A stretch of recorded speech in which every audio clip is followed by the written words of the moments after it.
Awake, number 1, 2019. The problem. Threats to our safety and security.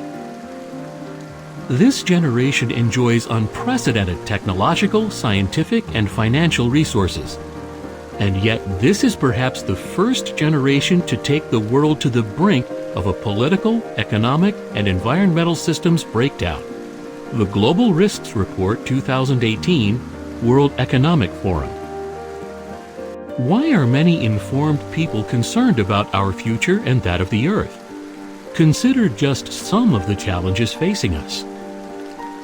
Cybercrime.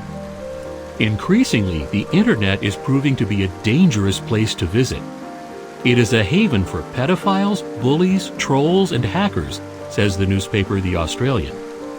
Identity theft is one of the fastest-growing crimes in the world. The Internet provides another outlet for one of the worst traits of humankind, the capacity to be vicious and cruel. Financial inequality. According to a recent Oxfam International report, the 8 richest people own the same amount of wealth as the poorer half of humanity. Our broken economies, said Oxfam, are funneling wealth to a rich elite at the expense of the poorest in society, the majority of whom are women. Some fear that the growing inequality might trigger social unrest. Conflict and persecution. A 2018 United Nations Refugee Agency report said, "We are now witnessing the highest levels of displacement on record. More than 68 million people have had to leave their homes, largely because of conflict or persecution. Nearly 1 person is forcibly displaced every 2 seconds, said the report. Threats to the environment. Biodiversity is being lost at mass extinction rates, states the Global Risks Report 2018, and pollution of the air and sea has become an increasingly pressing threat to human health. Also, insect numbers are in steep decline in some lands. Because insects pollinate plants, scientists are now warning of a potential ecological Armageddon. Coral reefs are in trouble too. Scientists estimate that about half the world's reefs have died in the past 30 years.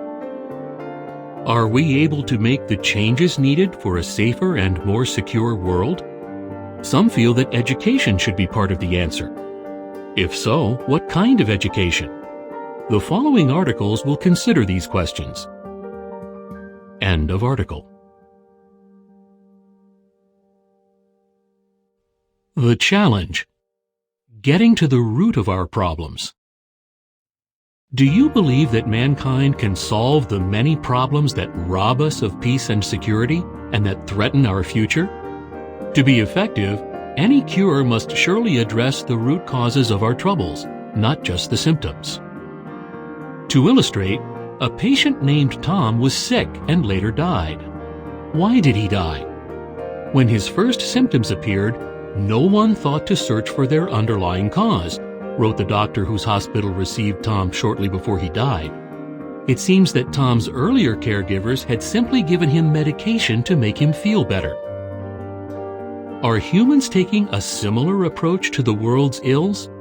For example, in fighting crime, governments enact laws, install video surveillance, and strengthen police forces. But these measures, while effective to some extent, do not address underlying causes. After all, behavior usually reflects attitudes, beliefs, and desires. Daniel, who lives in a South American country that has a failing economy, says, "We once had normal lives. We did not dread armed robbery. But now there no longer exists a peaceful town or village. The failing economy has revealed what many people are really like, greedy and lacking in respect for the life or property of others." A man whom we will call Elias fled from a conflict in the Middle East and later studied the Bible.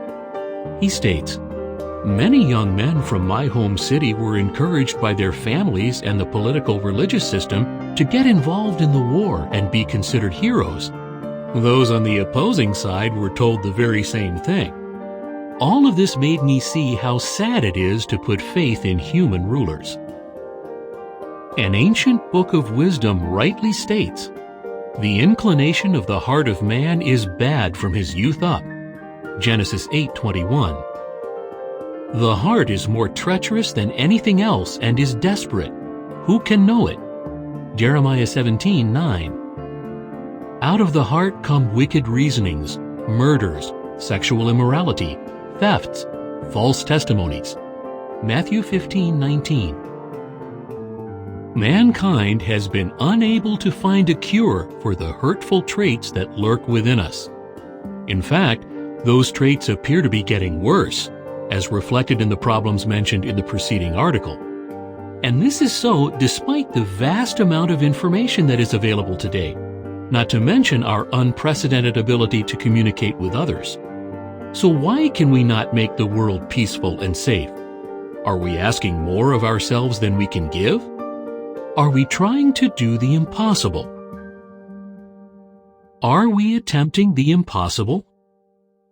Even if by some miracle we could cure mankind's hurtful traits, we would still be unable to make the world safe and secure for all. The reason? Our human limitations. The simple truth is this: it does not belong to man even to direct his step. Jeremiah 10:23. Yes, we were not created to govern ourselves. In fact, we were no more created to rule over our fellow humans than we were created to live underwater or in outer space. Consider this. Do people in general like to have their equals tell them how to live, or which moral values to live by? Do people like others to dictate how they should view such things as abortion or capital punishment, or how they should discipline their children?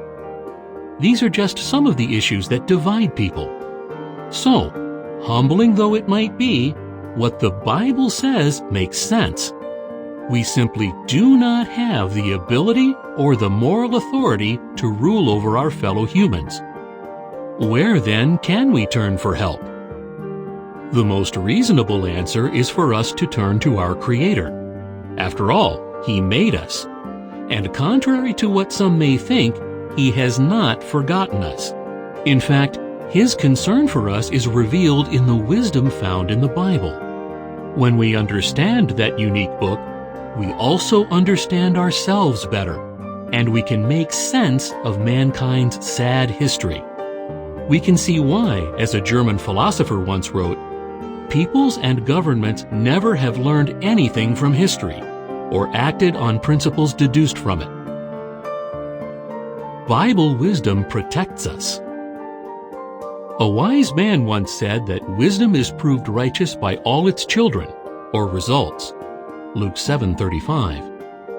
An example of that wisdom is found at Isaiah 2:22, which says, "For your own sakes, quit trusting in mere man." That sound advice can protect us from false hopes and unrealistic expectations. Kenneth, who lives in a North American city plagued with violence, says, "One politician after another promises to make things better, but they cannot. Their failures are a regular reminder of Bible wisdom." Daniel, quoted earlier, writes, "Every day convinces me more that humans cannot govern well. Trusting in your bank account or in some pension scheme is no guarantee of a good retirement. I have seen people suffer terrible frustration in this regard." The Bible does even more than protect us from unrealistic expectations. It also gives us hope, as we will go on to see. Key point: the wisdom in the Bible helps us to make sense of mankind's failures and tragic history. End of article. A step toward meeting the challenge. Moral education. While on a school trip, some teenage boys were accused of sexually assaulting another male student. All attended a prestigious private school in Canada. After the incident, Leonard Stern wrote in the Ottawa Citizen newspaper, "All the advantages of intellect and education and social class Do not inoculate young people against making bad moral decisions. Stern also stated, "You'd think the single greatest goal of parenting would be the promotion of a child's moral development. The reality is that many parents seem more concerned about academic or material advancement." To be sure, schooling is important, but even the best secular education cannot help a person to combat wrong desires or bad inclinations.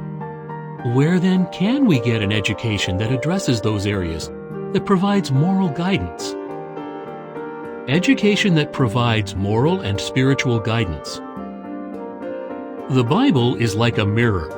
When we look into it, we see our limitations and weaknesses more clearly. But the Bible does even more. It helps us to make needed changes, to develop qualities that foster true peace and harmony. Those qualities include goodness, kindness, patience, self-control, and love. Love is even called a perfect bond of union. Colossians 3:14. Why is love so special? Note what the Bible says about this quality. Love is patient and kind. Love is not jealous. It does not brag, does not get puffed up with pride, does not behave indecently, does not look for its own interests, does not become provoked. It does not keep account of the injury. It does not rejoice over unrighteousness or badness, but rejoices with the truth. It bears all things, endures all things. Love never fails. 1 Corinthians 13:4-8. Love does not work evil to one's neighbor. Romans 13:10. Above all things, have intense love for one another, because love covers a multitude of sins. 1 Peter 4:8. When you are with people who love you, how do you feel? Safe? Secure? Relaxed? Yes, you know that they want the best for you, that they would never intentionally hurt you. Love can also move people to make sacrifices, even lifestyle changes, for the benefit of others. For example, when a man we will call George became a grandfather, he dearly wanted to spend time with his grandson. But there was a problem. George smoked heavily, and his son-in-law did not want him smoking around the baby. What did George do? Even though he had smoked for 50 years, he gave up the habit for the sake of his grandson. Yes, what power love has! Love is a quality that we learn. Parents play a big role in teaching their children how to love. They feed and protect their children and come to their aid when they are hurt or sick. Good parents talk with their children and teach them. They also discipline their children, which includes teaching them sound principles of right and wrong. Additionally, good parents set a fine example, becoming role models for their children. Sadly, though, some parents fail in their responsibilities. Does this mean that their children are doomed to failure? Not at all. Even many older people, including some who grew up in dysfunctional families, have made amazing changes in their lives, becoming caring and trustworthy citizens. As we will see in the following article, that even includes some who may have been viewed by others as beyond reform. Key point: the Bible can provide what secular education cannot: trustworthy moral and spiritual guidance. The following is supplementary information. Not everyone will change. The Bible frankly acknowledges that some people will simply refuse to change for the better. The wicked will continue to act wickedly, says Daniel 12:10. Does that reality doom our prospects for lasting peace and safety? If the future were just in human hands, our prospects would be grim indeed. But as we will see, that is not the case. In fact, the opposite is true. Our future can be very bright. End of article.